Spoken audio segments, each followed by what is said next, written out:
What's the idea behind exploration stations? The exploration stations are designed to give students opportunities to create, to collaborate, to communicate with each other, and to critically think. The 4 C's of 21st century education.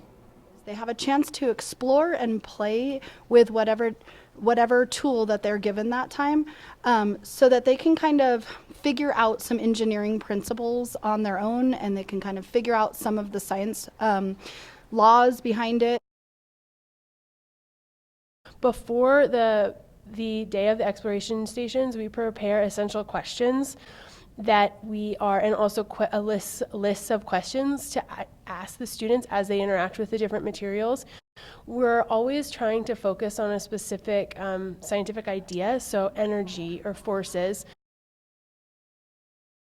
At Hemingway, we have been able to plan exploration stations during our enrichment time, which means that we also have not only teachers but a number of parapros that are present during exploration stations. So we are all moving around with the kids and asking guiding questions, making sure that they're noticing the sorts of things that we're hoping that they'll notice. So during the exploration stations, we are walking around, helping kids use the vocabulary that we want them to use. Things, for the last one, it was force, motion, gravity, movement, placement, or location of things.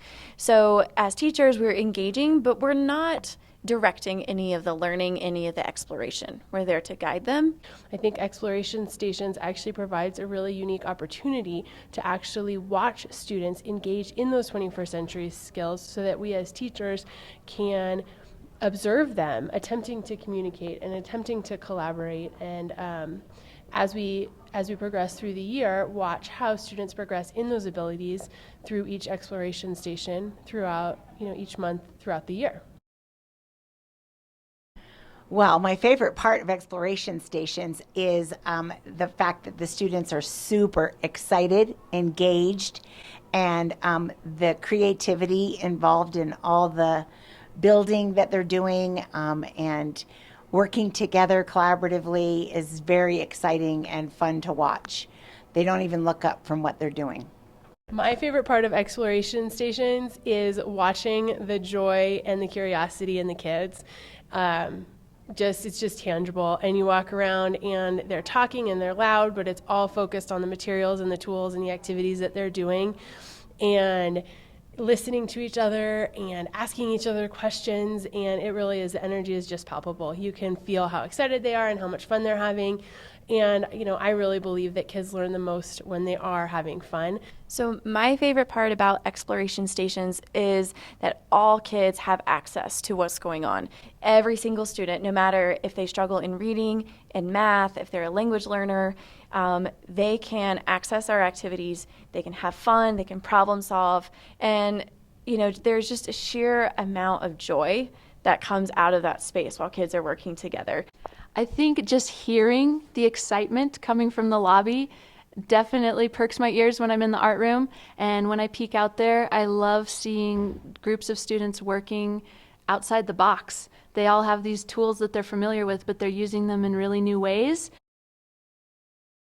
I believe we have one that's snow, we have one that's music. I believe there might be one on light as well, and famous structures is coming at the end of the year. What we're doing is we're taking things that kids explore in the first one and tying it into the next one, so that they have some familiarity in what they've gotten to explore the first time with the second one. How do you assess students learning 21st century skills? Well, after the exploration station, students are to go return to their classrooms, take out their STEAM journals, and write about what they've learned, what their experience was, how to address that essential question that we've asked. For me, the number one 21st century skill that I try to get students to achieve is being able to communicate and explore ideas with other students. So for me, it's all about the oral language, talking with each other, and really being able to think about what's happening in your brain and explaining that to somebody else.